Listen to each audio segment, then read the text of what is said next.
आज आपण बनवूया राजस्थानी स्टाईल लसूणची भाजी।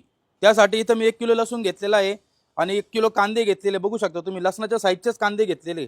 कांदे जास्त मोठे नाही, लसणाच्या साईजचेच। तेल तेल व्यवस्थित गरम झालेले आहे आपलं। आपण आता याच्यात लसूण फ्राय करून घेऊ 1 किलो। 10 ते 15 मिनिटं त्याला असं व्यवस्थित फ्राय करून घेऊ, जेणेकरून तो नॉर्मल मऊ होईल। आता आपण याच्यात कांदे पण फ्राय करून घेऊ। कांदे हलके ब्राऊन होस तर आपण त्यांना असंच फ्राय करून घेऊ। कांदा आणि लसूण व्यवस्थित ब्राऊन झालेला आहे, तुम्ही बघू शकता। फ्राय पण झालेला आहे व्यवस्थित।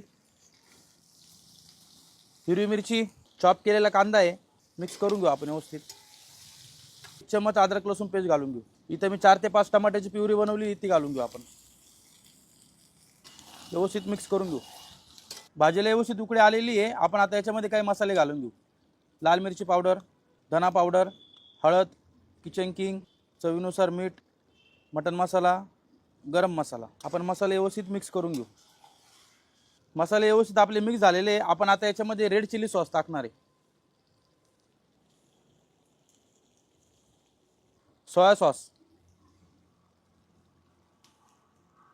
टमाटर केचप,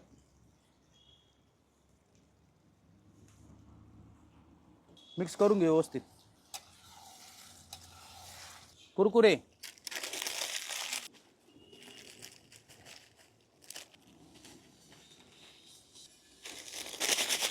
पापडी,